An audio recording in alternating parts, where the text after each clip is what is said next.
That's right. Rudy's got it, buddy. Let's effing go. That's right. Welcome in, YouTube tonight, to CovrPrice's new comic book day. Know before you go. That's the game plan here, everybody. Let's go with my boy Jeb over here chugging down that Corona. I know you guys had Coronas up there in Canada. I thought it was all you like can have anyone you want, buddy. Yo, brother, you can have any drink in the house you want, but it's got to be a Corona. That's like the dumbest line from Fast and Furious. What does that even mean? And he takes somebody else's beer and wipes it off and go, bro, he still has got like Vavas and like, spittle in that bottle, bro. No, thank you. He was And thinking, no lie, man, I'm a savage.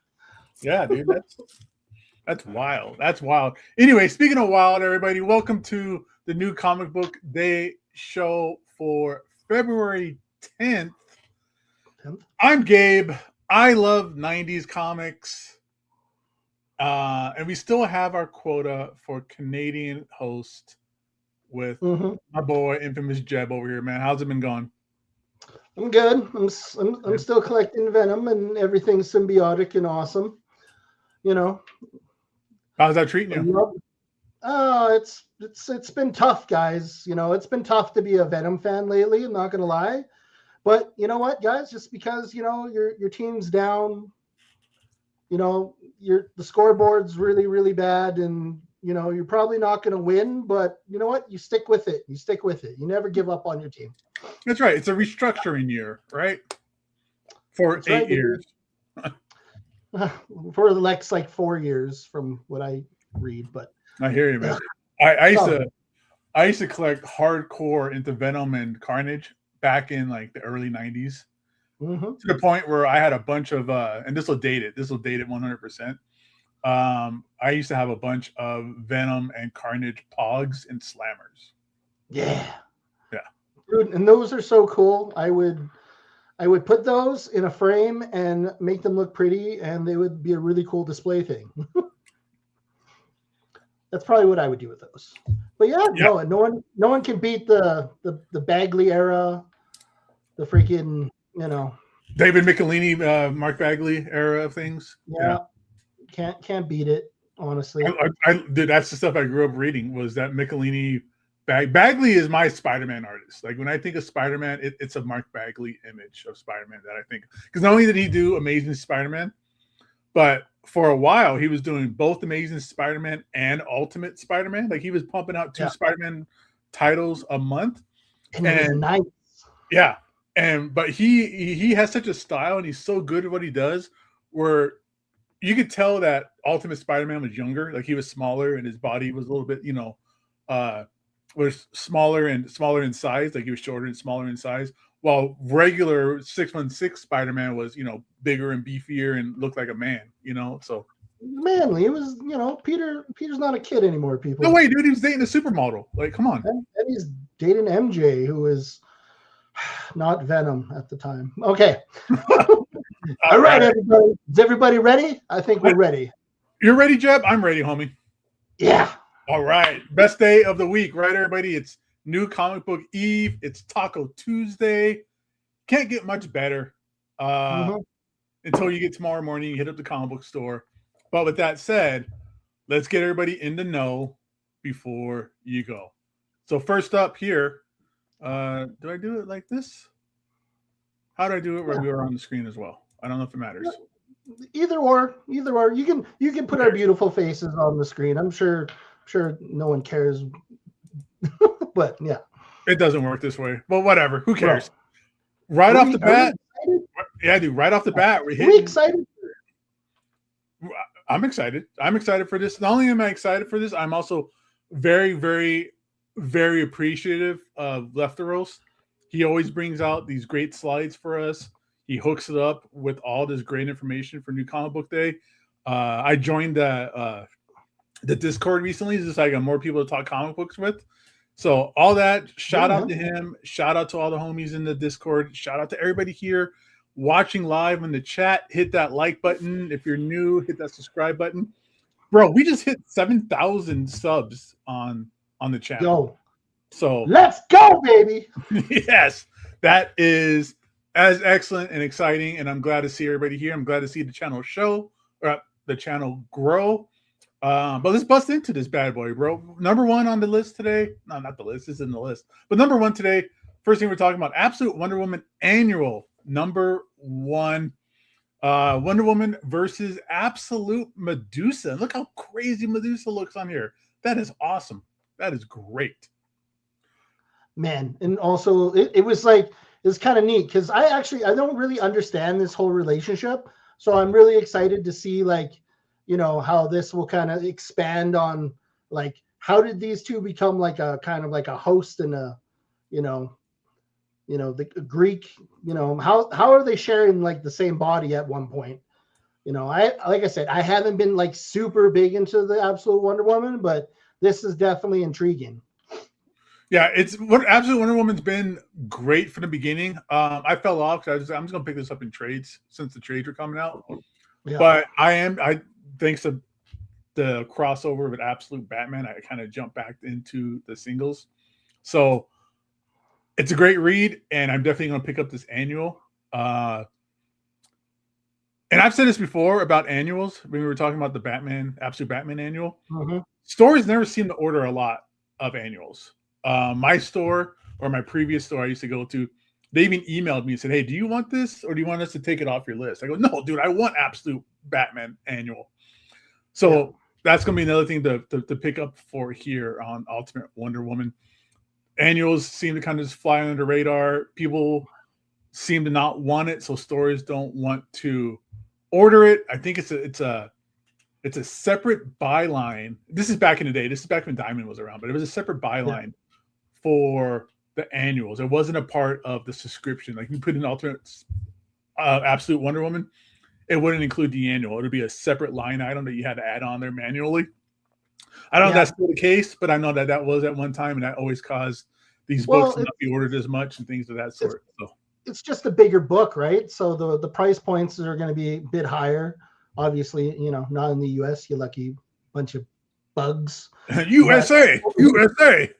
But man, over here in Canada, this is like a $10 book already. So, bro, it's brutal to buy annuals here, but that's fine. Whatever, that's fine. Yo, if they make it, we will come. We will come. We will buy, and we will be amazed by awesome art, especially from Maddie.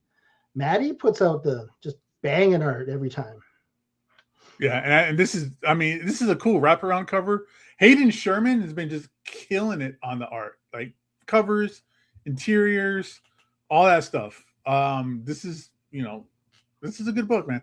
Everybody loves that Absolute Batman. Absolute Batman is my favorite, but I think Absolute Wonder Woman is, I hate saying better. I don't like comparing art, but I think that it's a completely new take on Wonder Woman. Like she's from hell. Yeah. And there's all these kind of like giant kanjis, and she's got that giant sword. Like it's such a new, fresh approach to Wonder Woman, and I've been digging it all the way through. This is just add a giant sword like Berserk, and I'm down. Yeah, she got that gut sword from Berserk. You're right. It's just this massive sword that's just used for slicing and dicing. Very cool. All right, let's get the party train rolling because this is the one I'm most excited about for this week, Jeb. You and I and Lando. Real quick, I mentioned Lando. Is that an echo? Am I hearing it again? Man.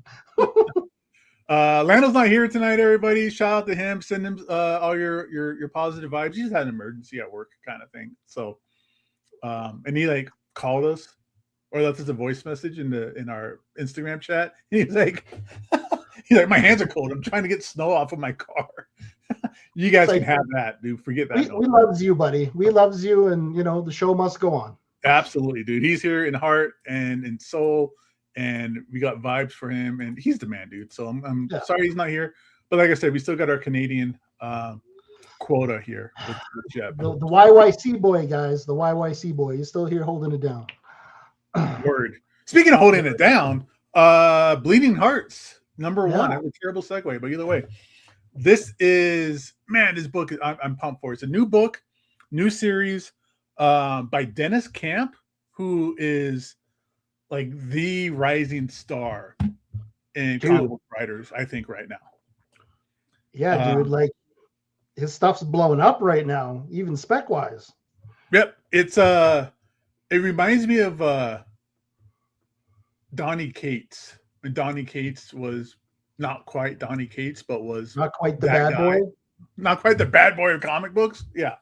But kind of a bad boy. But was still like his work spoke for him. Like, you know, his work was bigger than he was, and it was excellent work, right? Dennis Camp, I compare him in that terms of things where everything he is doing right now is like the hottest book on the stand. It's like the best written stuff, is the most exciting, fresh storylines and information. And Bleeding Hearts, I think, is going to be it again. This is the one I'm most looking forward to this week. Like I said, it's a new book, new number one, new series, new characters, new fresh. Everything's fresh and fun here. It's a new series, takes place 10 years after the fall of humanity in a world where zombies are the dominant life on the planet. Buddy. And it's crazy because, you know, like look how massive Assorted Crisis events blew up in like the last like few months. Like it went from being like nothing to $100 book overnight. So guys, like keep an eye on Dennis, man. Like he's just popping.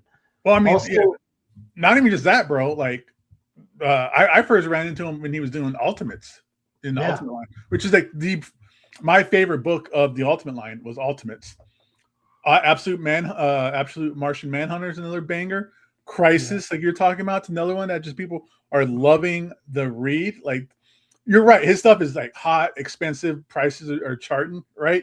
Yeah. But it's all organic. It's all just people who want to read the book and who wants to be a part of. Okay, as a '90s guy, Gabe, do you know what this reminds me of?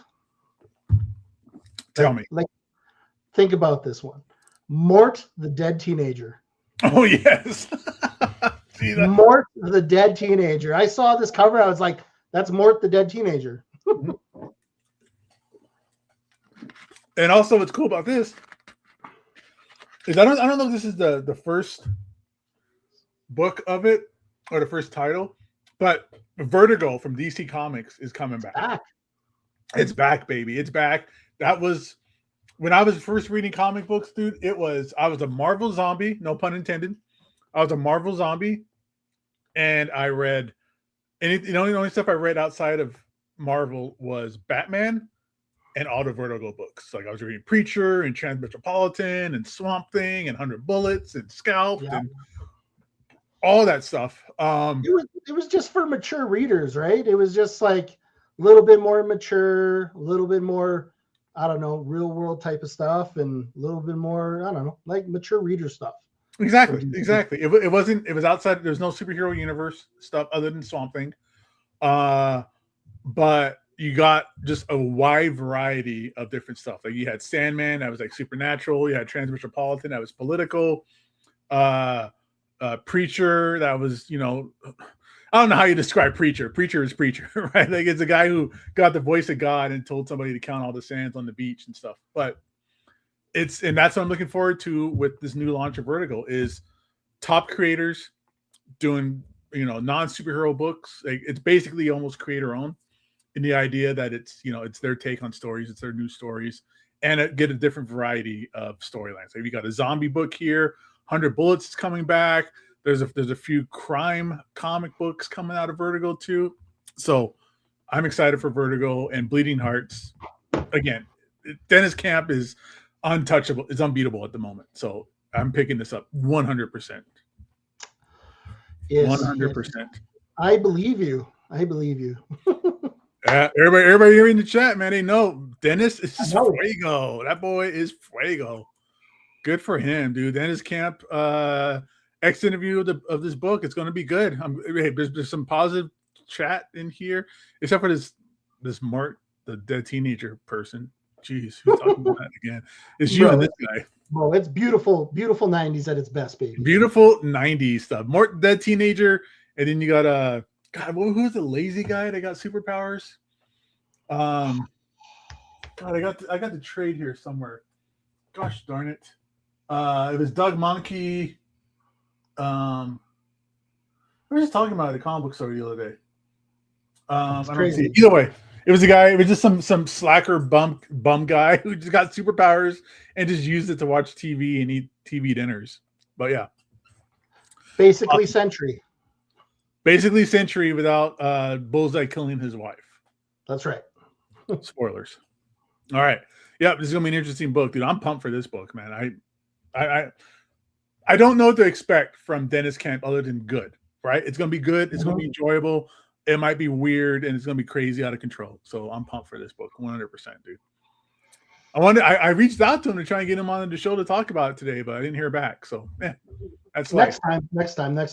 Yeah, there's always an open spot. Always an open spot. Keep trying. Open invitation, sir. Yes.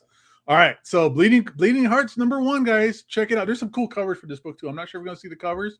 But bro, Chris Pachalo, I love Chris Pachalo. He's doing some good work on a variant cover for this book. Either way, moving on.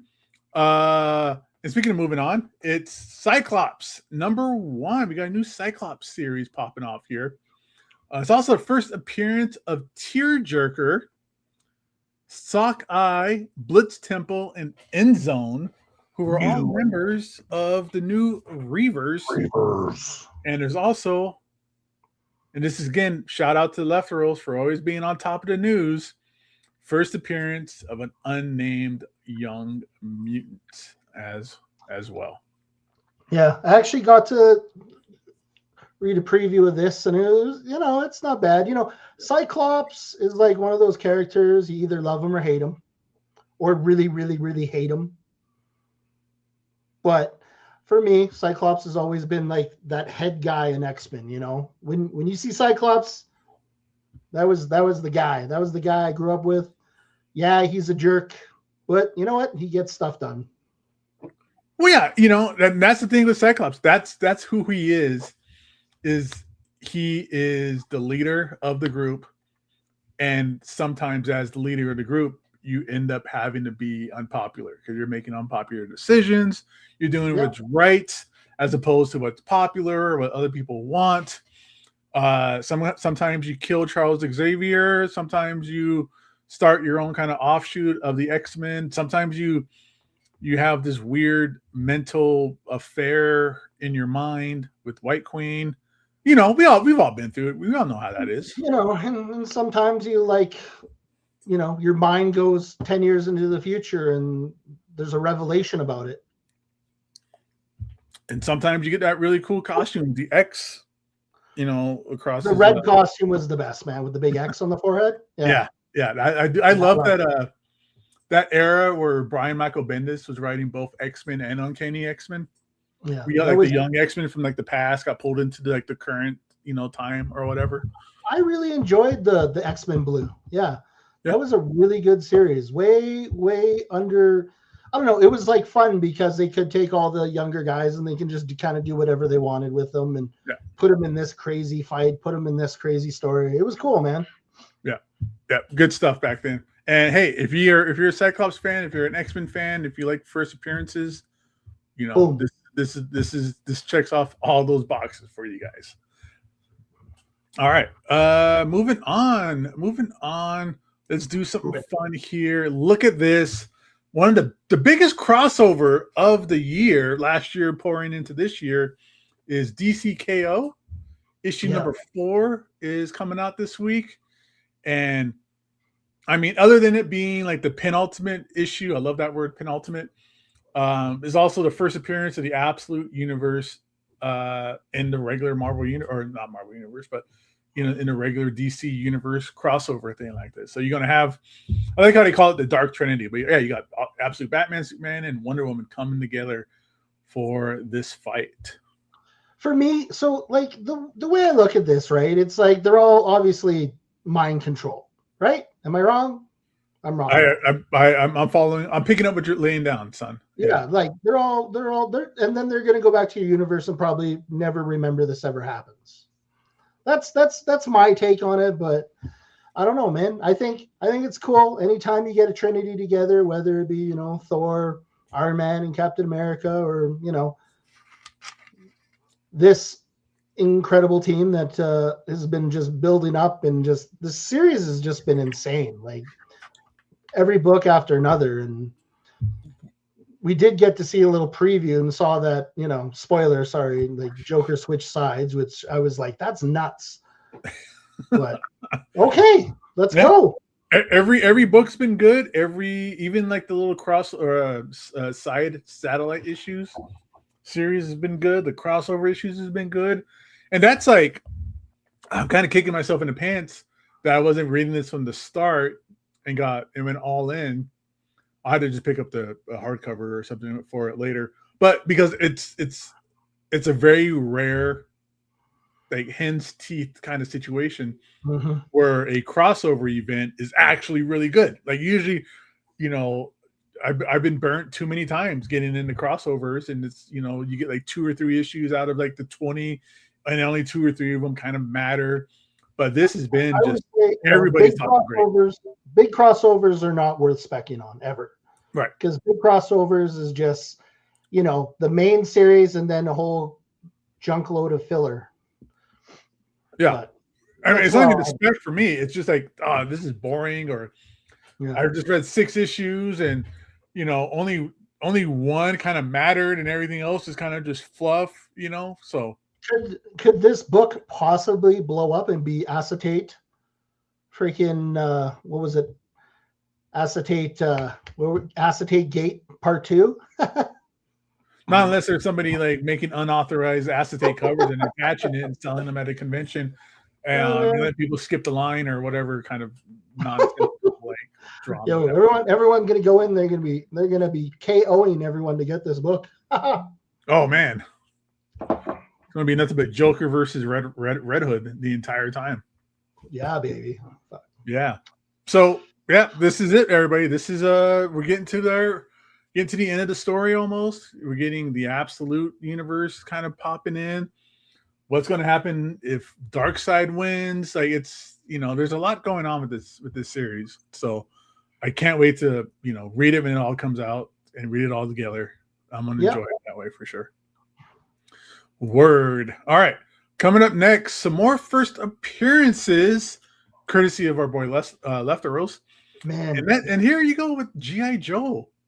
G.I. Joe this is G.I. Joe, A Real American Hero, number 325. This is the cover E. And what's up with cover E is you get the first appearance of all these new characters.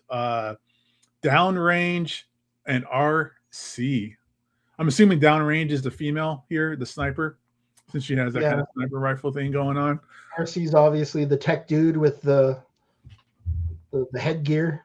Yeah, and with the drone and stuff like that. Yeah, he looks like a Centurion. I feel like these guys are in like Sergeant Slaughter's boot camp, like in the cartoon movie. He's like Chuckles and God, what was the red ninja chick name? Jinx. Yeah, Jinx. She was bad. Yeah.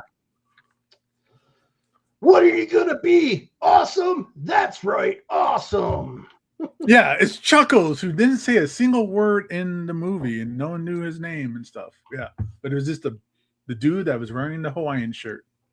You're gonna graduate from maggot to fly, boy. Like, let's go. That movie is the opening. The opening of that movie is the most proud American opening there ever has been. It's so much fun. It's so much fun. Yeah, man. All right. RC or RC? I don't know. Yeah. Good point. It's RC as in R, the letter R, the letter C, not so much the Transformer character. But you never know. You never know. This is a cool cover, man. Chris Moonham or Mooneyham. This is a great cover.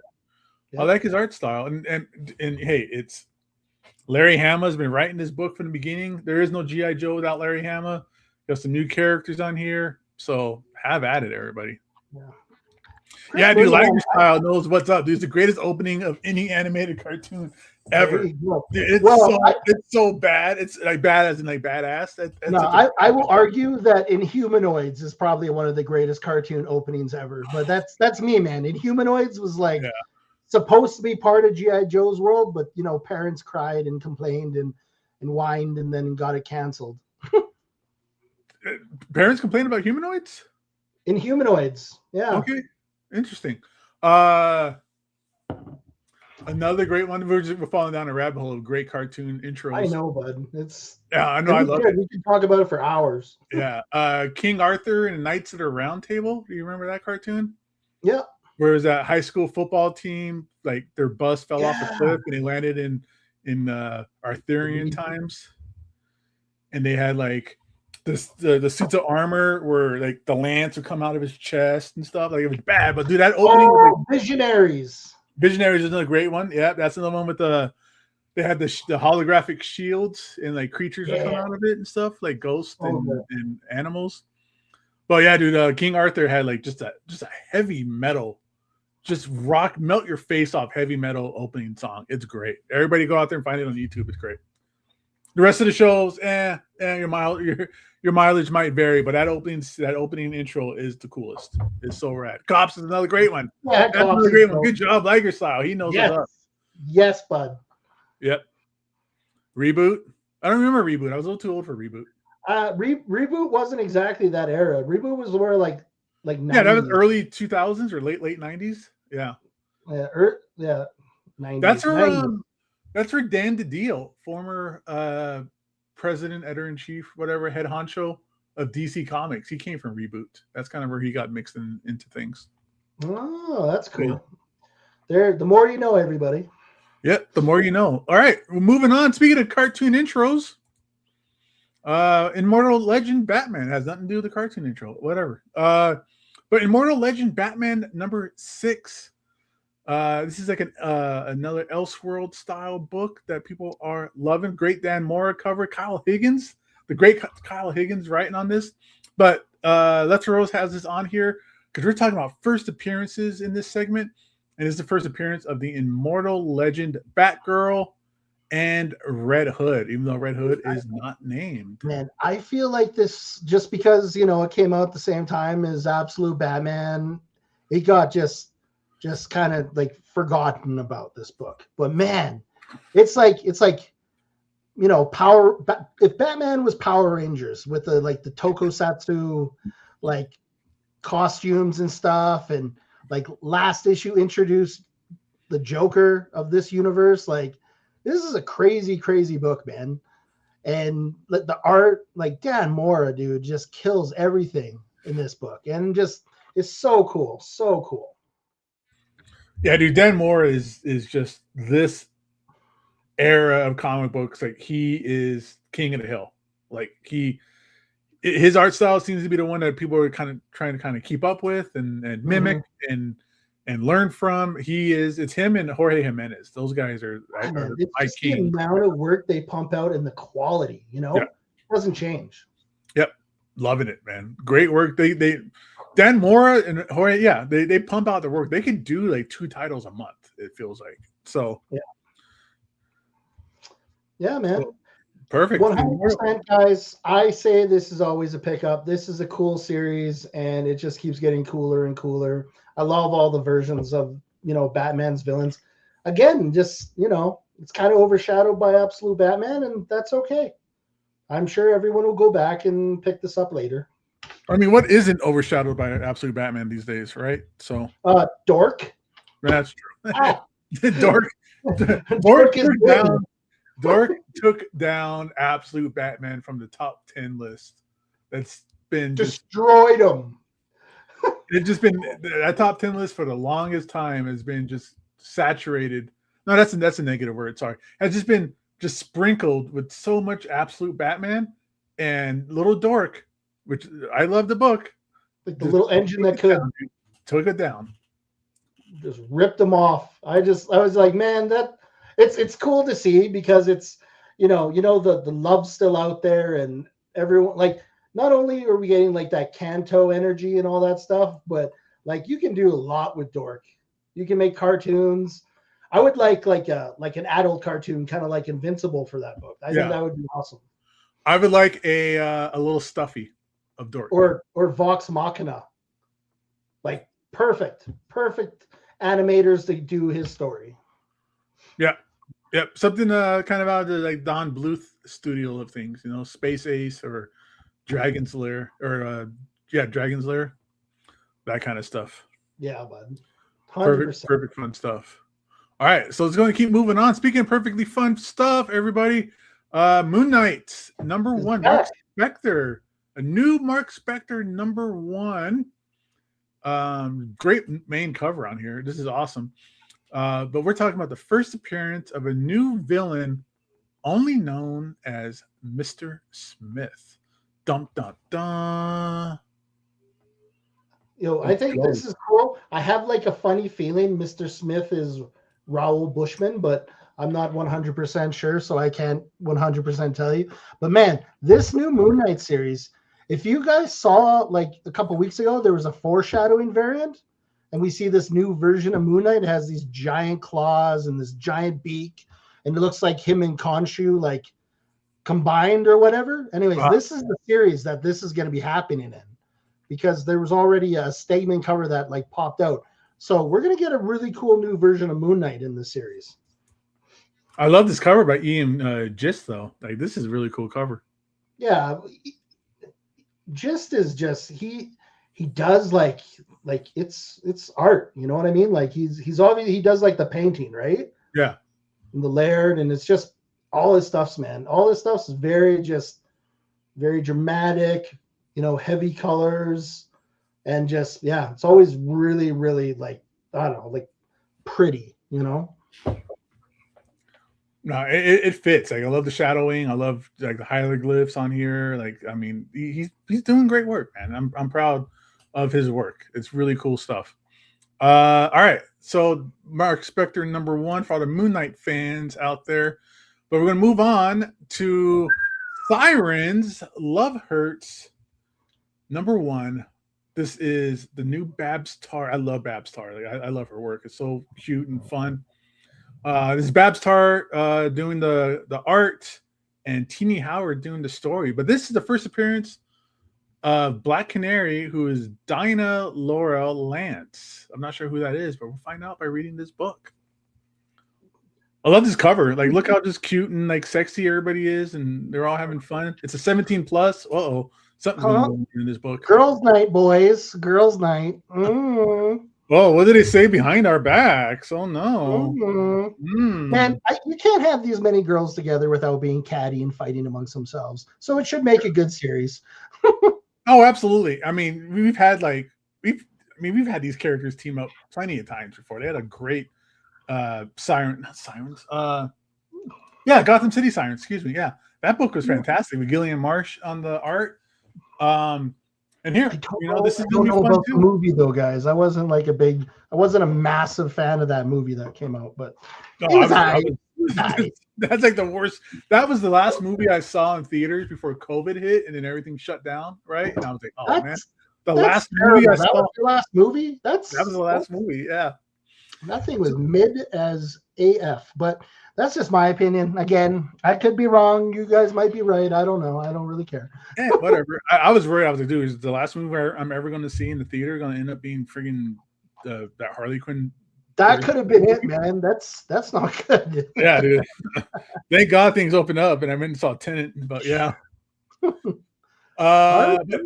I'm pumped. I'm down for this book, dude. I like the combination of these 4 characters. I like Babs Tarr a lot. I've met her at conventions before. Yeah. She's very nice and sweet. Yeah. They're gonna put out a gem, guys. Plus 17+. Like, come on. Yeah. Yeah. We might it might be a little racy. Who knows? Could be some very bad things in there, boys and girls. Or some very good things. Or some very nice things. Yes. Exactly. Yeah, bud. What am I looking for here? I'm looking for something. You can hardly see them nipples. Oh yeah. Yeah, we'll see what happens with the book. Oh yeah. Oh boy. All right, moving on. Star Wars Jar Jar #1.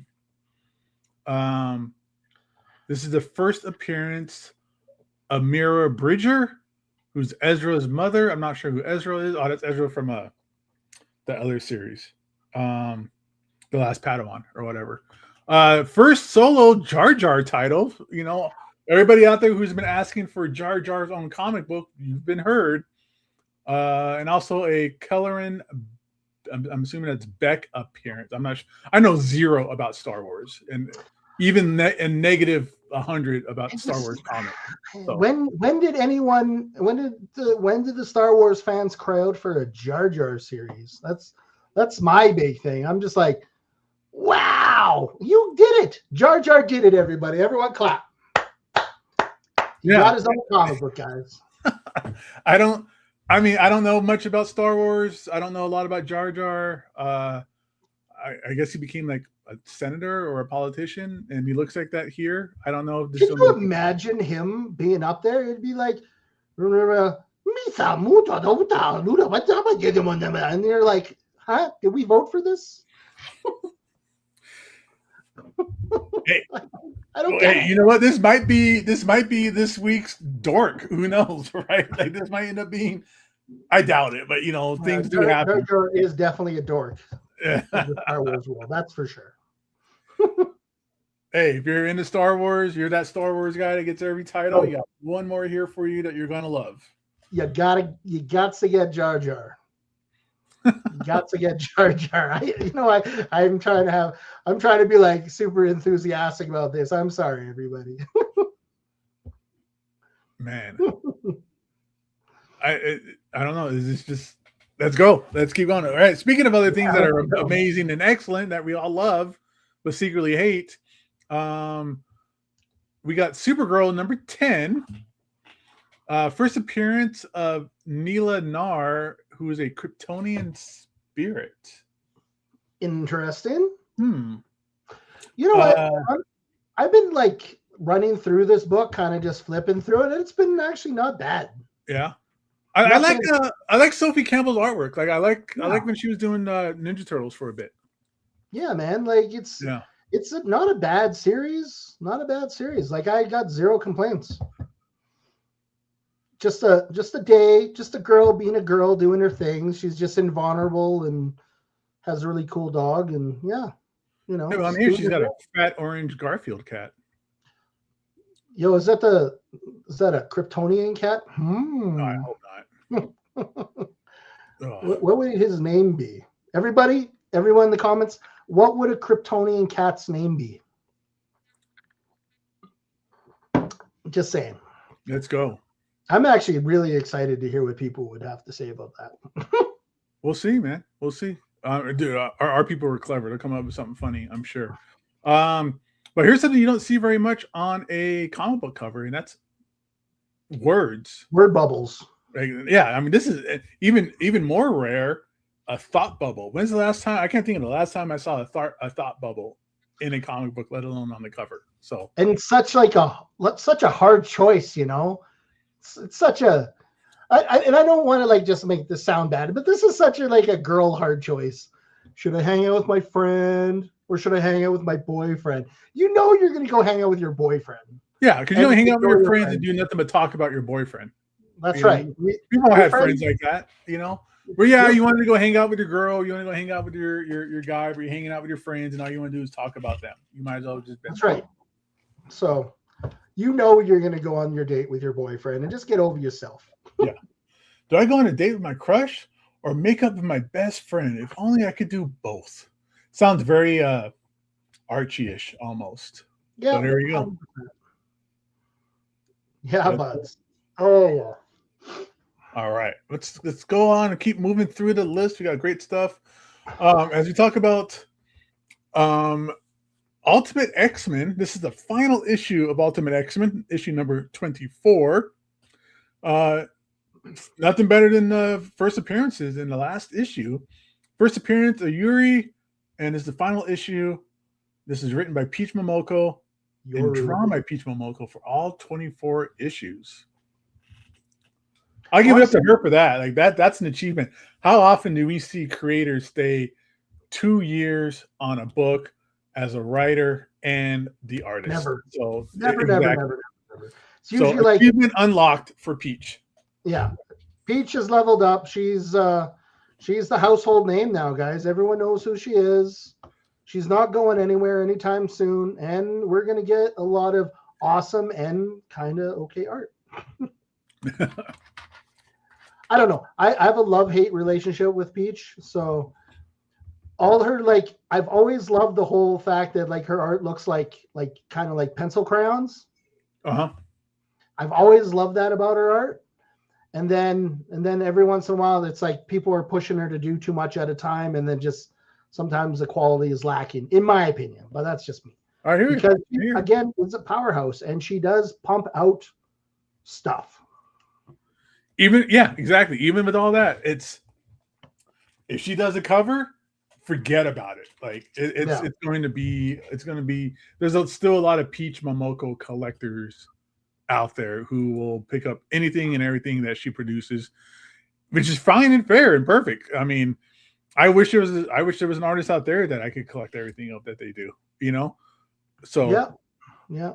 When she first started coming out, I was grabbing her first stuff, you know, like the Spider Gwen with the phone. I got that cover, sold it for a really good price. I was really happy with that. Like, and this was like a few years later after she already blew up and stuff. And I was like, you know what, man? Like, I can let some of this stuff go, and I was fine with it just because there's so much now. Yeah. No. But man, 24 issues, man. That's crazy. Yeah, dude. Honestly, crazy. I give all respects to her for doing that. Like I said, I can't think of anybody else out there besides like Eric Larson or like independent people, right? That can do both the writing and the art on like a Marvel book for 2 years straight. So man.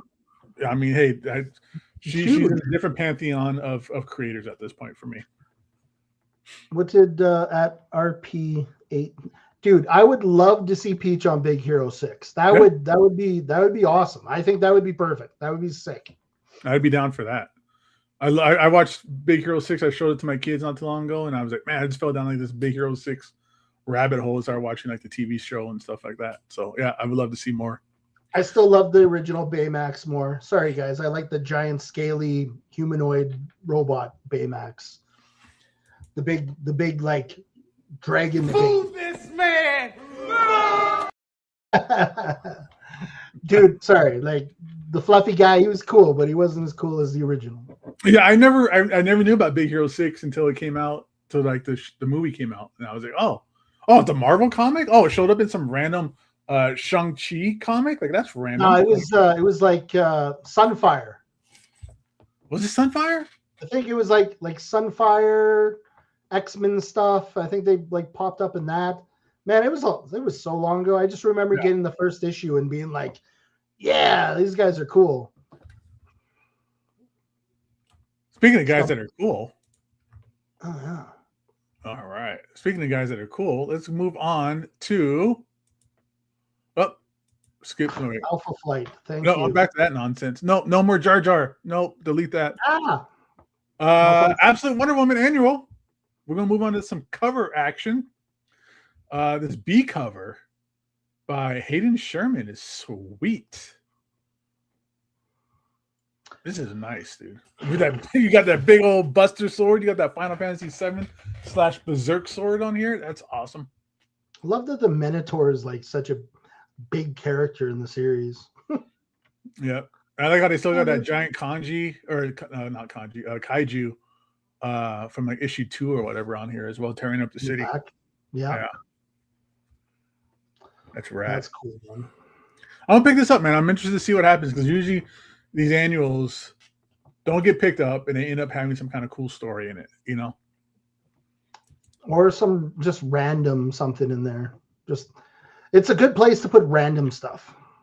Sunfire Alpha Flight is that issue for Big Hero 6. Yeah, it was cool, man. It was a cool. Again, 90s, baby. Yes, sir. Yes, sir. All right, moving on here. We got Court, Children of the Round Table. Not to be confused with Dork. This is Court. Number 6. This is the A cover depiction of Fell drawing Excalibur outside the White House. Uh-oh.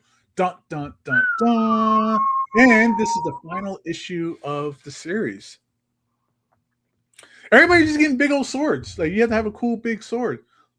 I especially like it when it's like a little kid with a giant sword, because it's just, awkward and kind of funny. Yeah, or maybe it's just a regular sized sword and just a really small kid. Oh, yeah, that could be it too. That could be it too.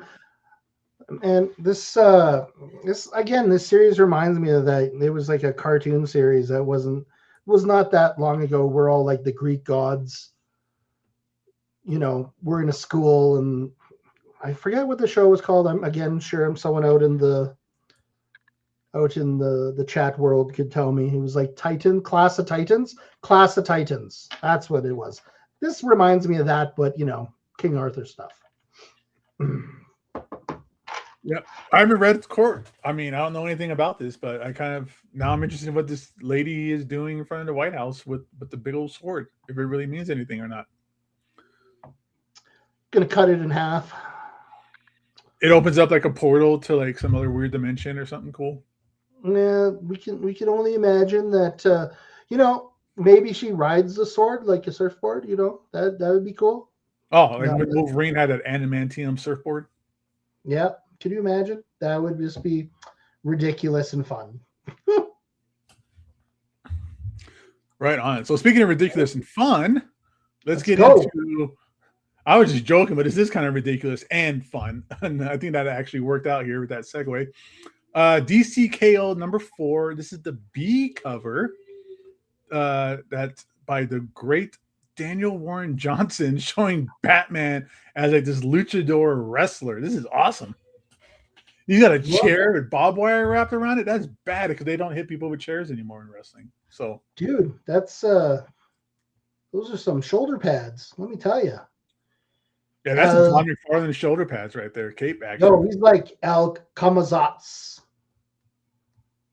He has it written across his chest over the Batman tattoo scar or whatever it is. Does it say Bruce and Selena? I don't know. That's cool though.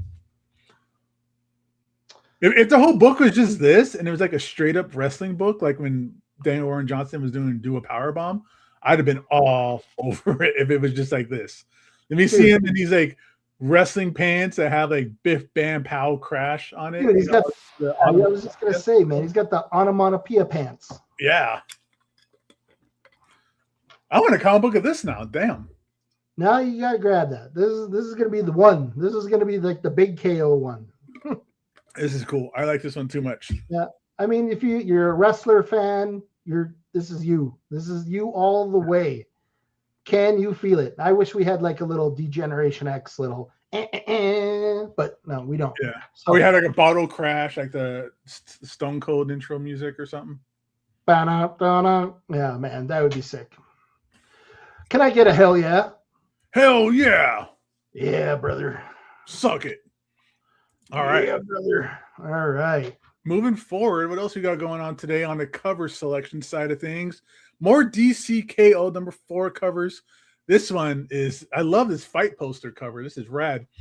DCKO fight bracket with Superman, Lex Luthor, Wonder Woman, and Joker. Beautiful cover by Dan Mora. This is nice. I love all these versus covers. I was really liking the ones they were doing for like they were doing the matchups for like the Godzilla covers that came out. Like Godzilla versus The Thing or Godzilla versus, they are kind of doing the same thing with those. And man, this is sick. I could see that. Absolutador. Absolutador. Nice. Very cool. Good job. Awesome. Good Love job it. on that one. You get a clap. Yes, sir. Good. I'm gonna highlight that. I'm gonna star that. That was a good one. I like it a lot. Rad. So let's go here. Yeah, fight to the death. This is a cool cover, man. And I mean, this is exciting. I mean, I'm really more leaning to that Daniel Warren Johnson cover. But if this is like a poster, if they did this like an actual like fight poster, I'd buy it in a heartbeat and hang it on my wall. And put it where? I'll find space. I'll find space. In my bathroom or something. I don't know. In the bedroom, buddy. In the bedroom. Yeah, right above my bed. So that's what right. my wife and I wake up to every morning. Finish her. Whoa. Speaking of finishing her, let's go on. Some more DCKO number 4 cover H here with a Ben Oliver psychotic looking Joker cover. Dude, this is Ben Oliver killed this, man. This is a sick, mean, aggressive, psychotic looking Joker. Yeah, this is the Joker that you're afraid of, for sure. A lot of times you see him like even like in that fight cover or anything like that, he's like, oh, he's just a dude, like, you know, no big deal. He's just a dude that a bigger dude could probably take care of. But this right here, no, thank you. Leave that knife, get that smoke bombs out of here, that Joker gas. No brainer. This is a Joker I don't want to meet in a cold, dark alley ever. You know, dancing in the pale moonlight. Definitely don't want to be there, buddy. Yeah, exactly, dude. I'm done with him. That's no more. Oh, bro. Yeah. It's intense too. Like his eyes, everything. He's ready. He's ready to just have fun, kill people, and move on to the next thing. Yeah. I mean, that's the Joker. That's the Joker for you. All right. Let's keep this party train rolling here. Next up is Immortal Legend Batman number 6. The really cool Immortal Legend Batman, Robin, and Nightwing cover here by Danielle Del Nucleo. I'm not sure if I pronounced that right, excuse me, but this is rad. Also, first appearance of Immortal Legend Batgirl and Red Hood, even though Red Hood's not named. This is cool. Like you said, this is very Super Sentai Batman with like absolutely the helmets and like the poses and the kind of like what looks kind of like some kind of Japanese lettering across the screen. Like that's pretty cool. Embracing the tokusatsu freaking costume, you know, all those old, you know, like Spider-Man and all those old shows, man. Just love it. Power Rangers, Kamen Rider, definitely Kamen Rider. Yeah. All that stuff that like they had like really bad dubs back in the day where like their lips were moving down the sink kind of stuff, you know? Yeah. What everyone doesn't know is that we're dubbed right now. Yeah, when our internet gets really choppy. All right. Yeah, this is, I agree with Magnus. This is a busy cover, but man, I love it. That is cool. That is cool. All right. Let's keep the party going. Speaking of being busy, Spawn cover for all the Spawn fans out there. Where's Michael Baker at? Where's our boy Michael Baker? Here's a King Spawn. It's already at 52 issues. Jeez, dude. Wow, that just flew by. That just flew by. One thing Farley can do, man, he pumps out the lore. He keeps going and going and going, and you think you haven't heard, or you think you've heard everything and know everything about Spawn, and he just keeps pumping out new lore and cooler books. And King Spawn's been a lot of fun. I've really liked the Sam and Twitch series, just because I like reading about, you know, like serial killers, and they deal more into like kind of like the street level of the world of Spawn. Yeah, right? The street level, and you know, but this is cool. It's, you know, I miss Spawn's like when he lived in the alley and he had like the big chair that he created out of all like the dead people and everything. Yeah. It's kind of like this, but not really. It's neat, man. King Spawn's been cool. I've been enjoying it. Yeah, I haven't read Spawn in a long time, man. It's been a while since I got into Spawn. I think it was when Eric Larson was doing it. But yeah, I mean, like you said, Spawn just keeps on kicking. The world keep expanding. You know, McFarlane expanded the Spawn world where he did, you know, King Spawn and Gunslinger and Scorched and all that stuff. You know, he's expanding things. And is that today? A new Kickstarter came up for the Medieval Spawn toy, I think, launched today. Oh, that's cool. I really like that. The art in that book's freaking crazy.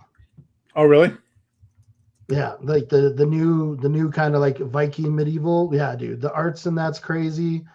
Like the actual Spawn characters, like he's really neat, man. It's a good beginning. Let's put it that way. The beginning it's looking good.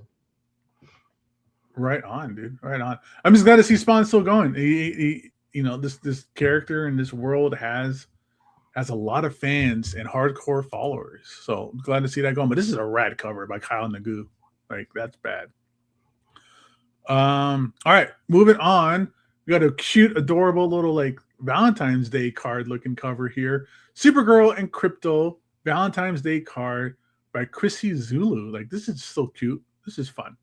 Yeah, Chrissy does all these Hallmark cards and all like I said, like the holiday themed variants, and every one of them's nice. Like I nothing, you know, you can't say anything really bad about them. They are what they are, and they're really nice covers. Yeah, I mean, this is super cute. Like, if this is like an actual Valentine's Day card, like I'd get it for my wife. Like, you know, I might just tear the cover off and, you know, put some blank paper there and draw or something, or write something sweet and give it to her. Like, this is a cool cover. That works. I mean, what more do you want? Like, it's Supergirl and Crypto. Like, it's really cute and fun. Like, this, it's a girl and her dog. And man, and after we just saw the trailer and we saw baby Crypto, like, come on.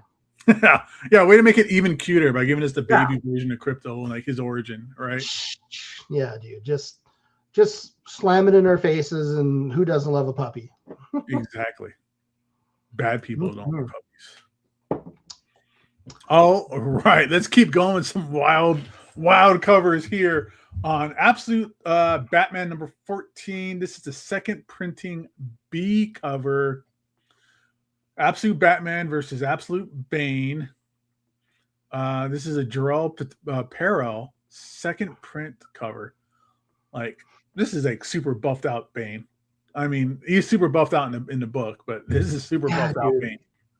Like, and what a crazy fight! Like, and Bane just kept like getting bigger and bigger. It kind of reminded me of, like, you know, in Akira when like Tetsuo Kaneda was like just kept expanding and biomorphing and just taking over the stadium and other buildings and stuff. Yeah, and it's kind of how I pictured this Bane.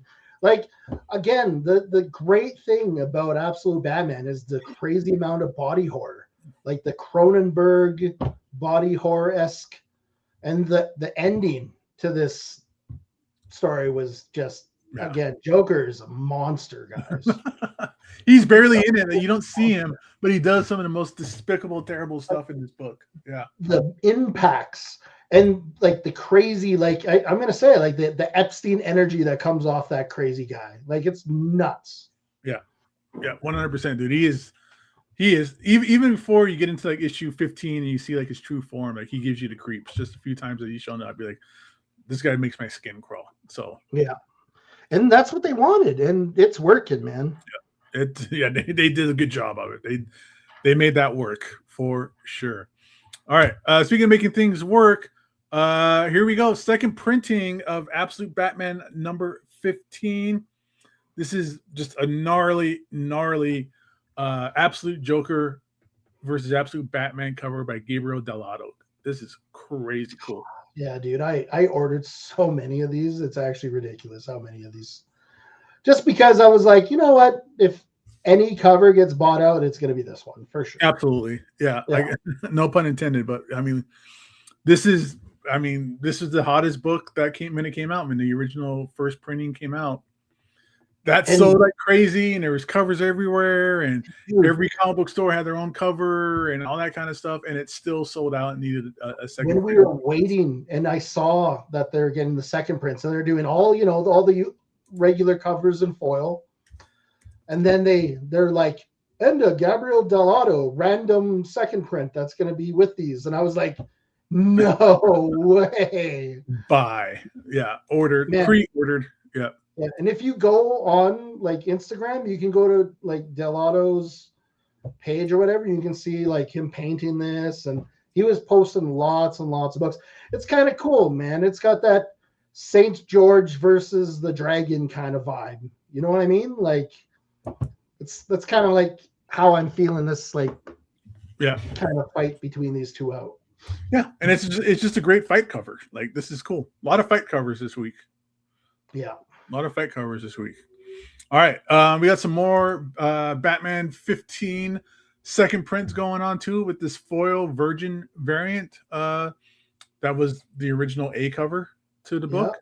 Nick Dragotta, man. Like I say, man, the mind that this guy has, that he comes up with all these weird characters, and Scott Snyder, just getting to play in this play in this sandbox is just like, I bet these guys are just like giddy when they're sitting at, doing the round table things and like, hey, I'm going to do this, but I'm going to do this. And they're like, oh yeah, that's awesome.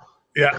It's like, oh, well, how can we make this even crazier? Oh, let's just make Joker a demon, looking character. Yeah. Yeah. Again, it's going to keep on pushing. It's going to keep on getting better. So. Yeah. I mean, I think I heard them say that they're plotted out to like issue 50 at least. So we got a lot ahead of, and there's a lot in store for us coming up with Absolute Batman. It's not going anywhere. Not going anywhere. But it's getting knocked out of the top by Dork, which Dork's taking it down, but we'll see. Yeah, it's pretty cool. Like, I'm kind of loving this right now. It's like there's some like good contenders battling for the number 1 spot. Yeah. It's awesome. Yeah, and I'm sure the top 10 guys, the guys in the top 10 show, Izzy and Lando and Travis, hey, we got to talk about something different than Batman for a little bit. Yeah, man. And this is like healthy competition in my eyes, healthy competition.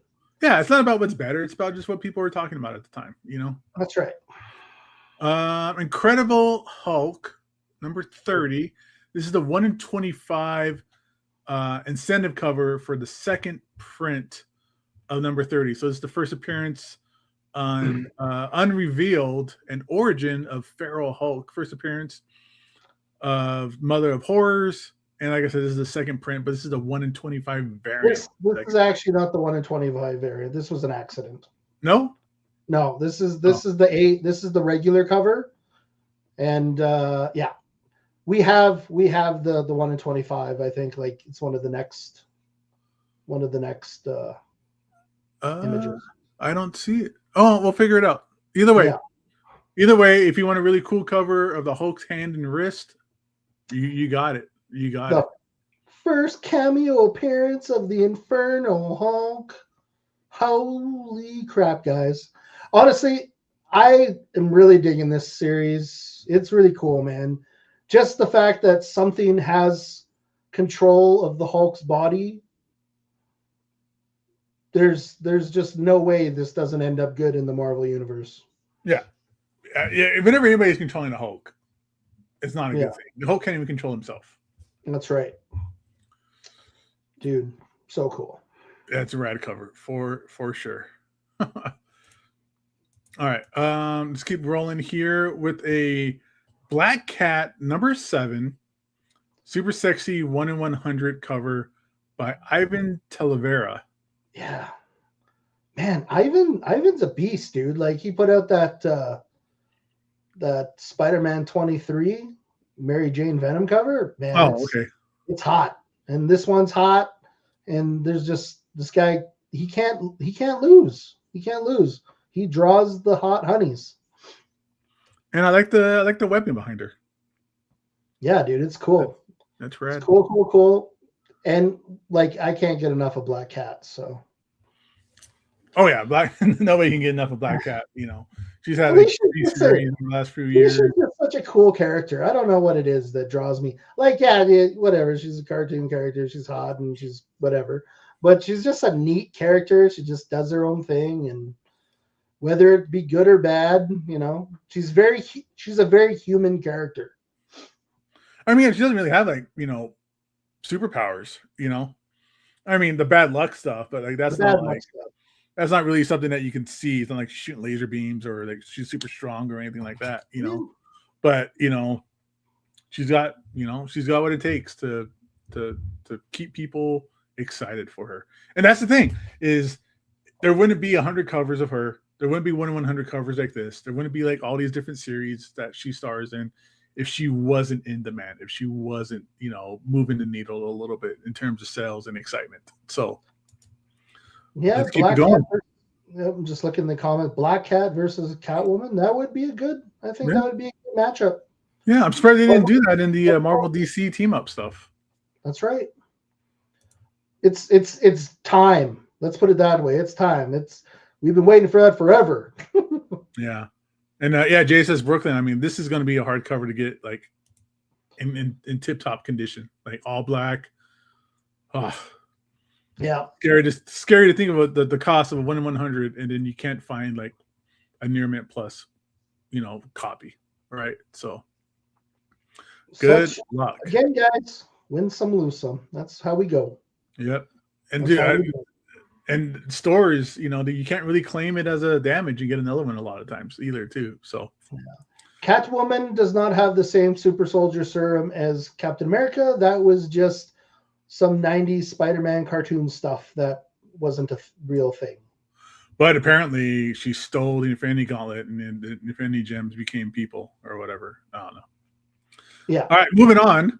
I think maybe is this the cover you were talking about, bro? Yeah, this is the cover I was talking about. All right, so this is the 1 in 25 incentive for Hulk number 30, second print incentive. This is like the absolute version of Abomination. Like this is nuts. This is crazy. I love the detail. I love just the just pure insanity of this book from Kyle Holtz. Man, yeah. Holtz is like the guy that, since like the 90s I've been nothing but a fan. Nothing but a fan of Kyle. Was it Carnage Mind Bomb? Is that the one you're talking about? Yeah. Carnage Mind Bomb. Carnage A Wonderful Life. Venom, License to Kill. That cover is like, again, still one of my all-time favorites. Man, yeah. And he's just a cool guy. Like if you message him on Instagram and stuff, he'll actually talk to you, and he's just a neat guy, cool guy to chat with. Oh, right on, dude. That's cool. Yeah. Big horror movie buff. So you want to talk horror movies, be like, yo, what do you think of this? Let's keep going. Yeah. All right, man. Let me see here.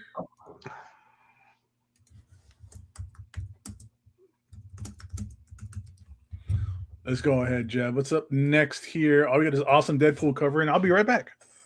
Yeah, man. Guys, we got Wade Wilson number 1 in 100 incentive Deadpool cover by Andy Granov. And man, this is a series that I'm actually looking really forward to. Benjamin Percy coming in. I got a kind of a sneak peek of this book. Jeffrey Shaw's art is like, it's nuts, man. He's just, how do I say it? Just balls to the wall, just gore, fighting, Deadpool doing what Deadpool does. And it's kind of nice because it's more of a straight up Deadpool killing everyone. The daughter's not there. My girl Princess isn't there, even though I'm a huge Princess fan.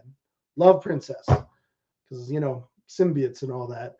But man, Andy Granov. How many good things can I say about Andy Granov? He just pumps out art. His painting, everything, all his Venom stuff he does, beautiful. Yeah, and even like something like this, that's just a fairly simple like cover. Like there's no like action going on, or there's no like crazy pose. It's really just Deadpool kind of just giving you a look like, hey, I just farted. Did you smell that? He kind of has that kind of look.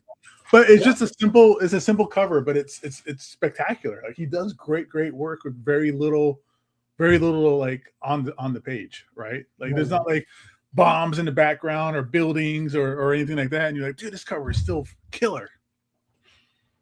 Yeah, and just again, Benjamin Percy, man, like everything he's been pumping out has been just, I don't know, just like brutal and awesome. Like he brought us COVR'ing. He brought us, who knows what he's going to bring in this one. Man, like I just wish this if I find this version online, I'm sure I can find an image of it. I want it as like my phone wallpaper. Like this is just a cool Deadpool image. It looks very 90s Deadpool. Like it reminds me of like a painted version of an Ed McGuinness Deadpool or something. Yeah, because you can't have Deadpool without the little thingy in the back of the head. Yeah, that little like extra sock room or whatever. Yeah, the extra sock room. Can't have, if you don't have that, you didn't draw Deadpool. Very cool. I even love how like towards the bottom it looks like it's like unfinished, like you didn't finish painting it, kind of thing. Like, that's a cool choice. Then all right, solid blacks make it pop with the white, right? And And this is gonna be another one that's gonna be hard to get in high grade. Like, look at just pure black here, and then like the second half of the cover is like this kind of like gray texture tone. Like, yeah, that's gonna suck finding that thing in bad shape somewhere, right? So yeah, man, just Deadpool doing what Deadpool does, looking like a G. Yep.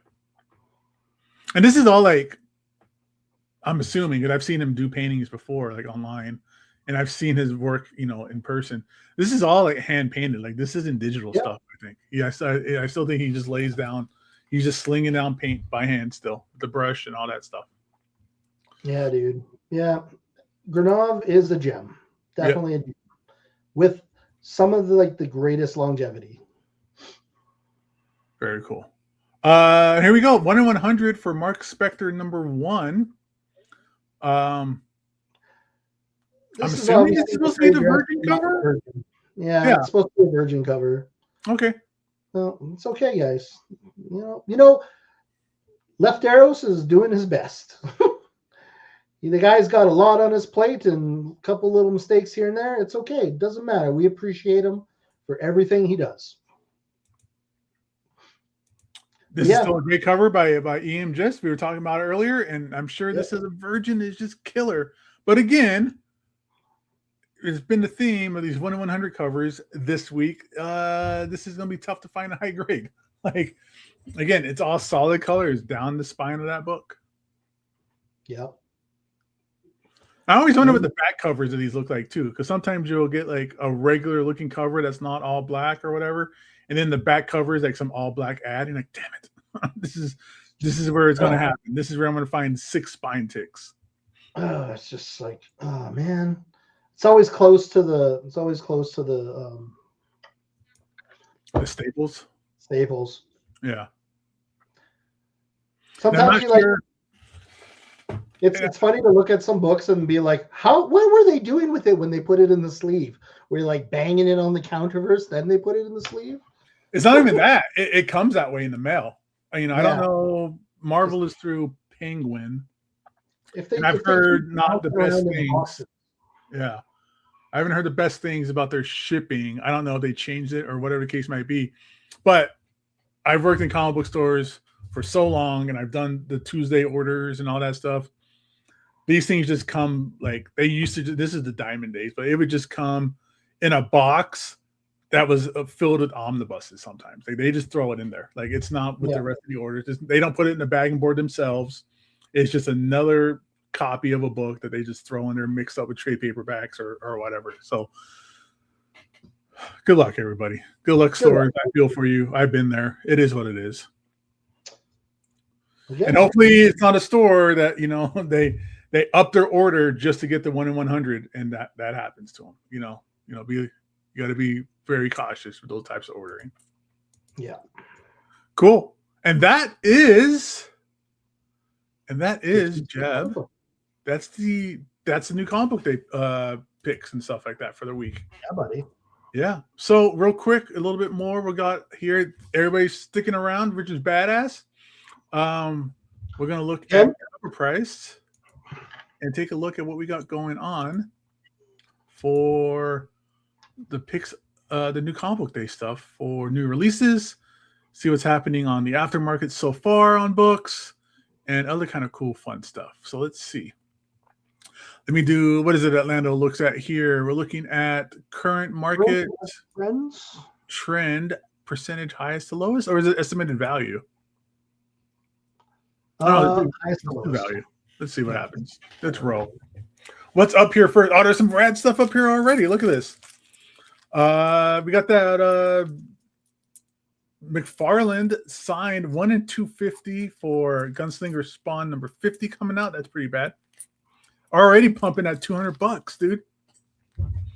Well, I mean, this was the big box of books that came with like all the original art too. Wow. Yeah, it's crazy that because I saw Cap Canada, they had one of the original like Todd pieces of art, and they said they turned down like $25,000 for it or some crazy number. Jeez, man, must be nice to be able to like turn down $25,000. Right on. Yeah, it was something crazy. I'm probably embellishing a bit, but Sure, but you know, hey, good for them, man. Good for them. It's Clayton Crane, 1 in 50 Deadpool Virgin. Man, look at that, pumping at $190 already, man. There's some bangers out here already, man. Just the Adam Hughes variant. That one's weird, dude. Like just grabbing them by the tongue like that. It's not really. It doesn't feel like a sexy Adam Hughes cover. It's sexy in terms of like Black Cat and MJ, but like the tongue with Venom there is a little different. Awkward. He's also kind of changing up his art style a little bit. He's doing a lot of this cross hatching in the jeans and the folds of the shirt and stuff. That's different. That's cool. Yeah, Hughes is cool, man. He does lots of neat. Like he's using a lot more darker tones too, which like you don't. He's always like his pop stuff. It's like very light. Man, but hey, that's going for ratio. That's good. The Black Cat Ivan Talavera is 1 in 100s at 125. Wow. Eam just Moon Knight. Let me click on that because here's the Virgin version. It's hard to say. That's dope, dude. Yeah, that's just cool, man. I love it. You know what? I didn't realize till now with it being a virgin that he was laying in a coffin. I thought he was walking through like a hallway or something. Yeah, sarcophagus. Wow. Snuffleupagus. Snuffleupagus. Yeah. He wasn't real. All the time, he wasn't real. That's a cool one for Sirens. Yeah, this is great. Let me click on that. I like it. I don't know what's up with this Catwoman version. I don't know. Is that what she looks like now? She's got that like the armpit, AC armpit going on. She there? got like the Halle Berry look. A little bit. All the cuts, but she's got those cuts under the armpit. It's cool. It's cool, man. It's hot. It's hot. It's hot, all right. But Babs Tarr, like she could do hot chicks like this. She does some like really good like thirst trap Nightwing covers. So $30 for that one in 25 already. Not bad. Dan Mora, some RC. That's cool. This Black Cat one here is pretty cool. Elizabeth Park, yeah. It's they're at the washing their clothes and MJ and Venom. I read that the Fall of Ultraman. That was pretty good actually. It had a lot of like evil Ultraman. I don't know. I've always loved the old series. I remember getting those toys like Bagan and Kilamazi and all those like when I was a kid. Just loved them. Grecodon. Because at like USA Network would have like the trailer and everything. It was cool. I'm digging this Tortured Hearts, this Tom Fowler. Very Archie looking, but with like blood and guts. Yeah, this looks like the perfect relationship. Kill them all. Hey. Like God sort them out. Bonnie and Clyde. There was this original art version is really neat too. Oh, that's cool. I like the sketches. Yeah. Sketch version. I'm a big sketch version fan. A lot of people don't like sketch versions, but I'm a big fan. Yeah. I actually like this where it looks like like this is the original art. Well, this is the artist edition. This is like the original art, like the handwritten notes on the top and stuff like that. Like that's cool. Just raw, right? It just feels raw. It's cool.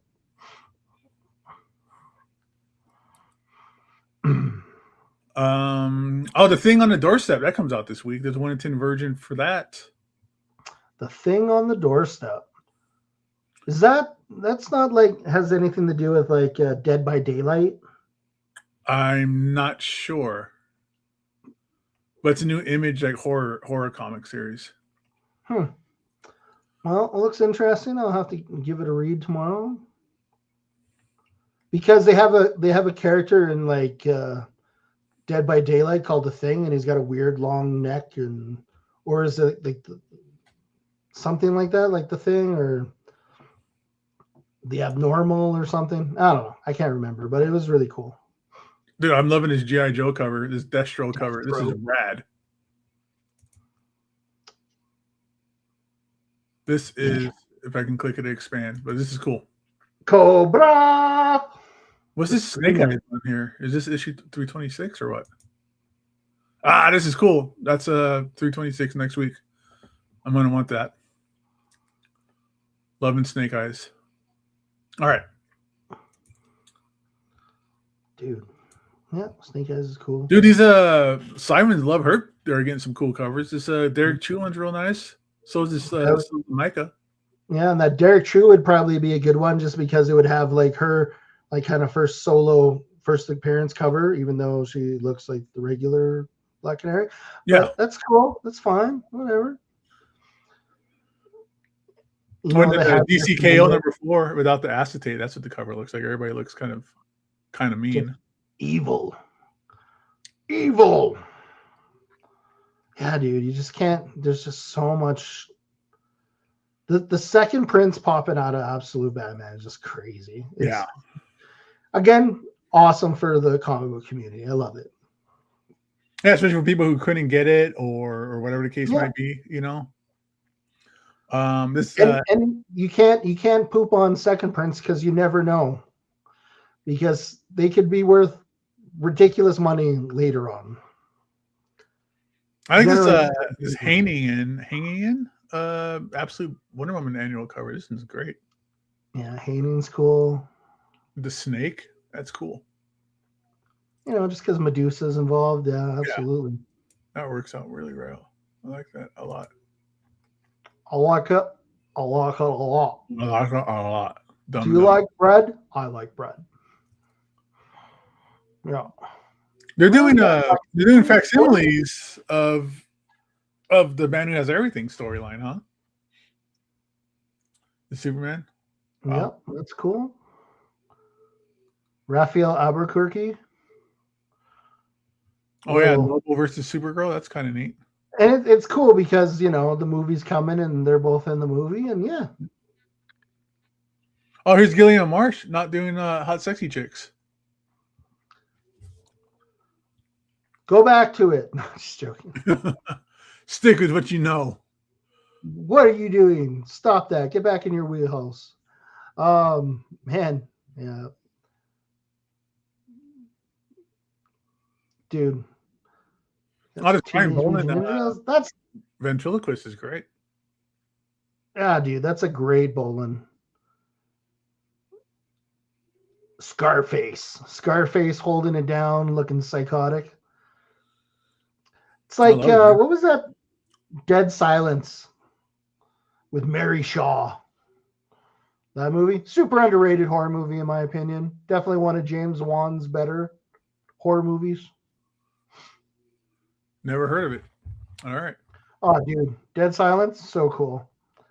Well, speaking of Dead Silence, we are done, man. That is that, and that is it, guys. That's it, dude. Very, very cool. I'm glad everybody showed up today. You guys are ready for tomorrow, all right? Tomorrow's a great, great comic book day. There's gonna be some fun stuff out there on the shelf. Keep your eyes out for some of the stuff that we talked about this week. If you saw it on here first, there's a few things I saw where I'm like, dang, I didn't know that was coming out. Every week, dude, it gets me. Every week, I'm like, oh, I didn't know that book was coming out. I need to get that. That's cool. Gabe's week, everybody. Gabe's week. Yeah, I am, dude. I get super baited on the show every week, man. Every week. And you know what? We hope you all do too. So that works. Yeah. Man. Anyways, awesome. Yeah. This week was awesome, guys. Again, thanks for coming out. Thanks for hanging out with us, crazy cats. I know a lot of bald guys. I know there's a lot of baldness going on, but we rock it. We're killing it. And there's some negative hair ratio going on here. Yeah, man, for sure. Follically challenged, but we're still handsome.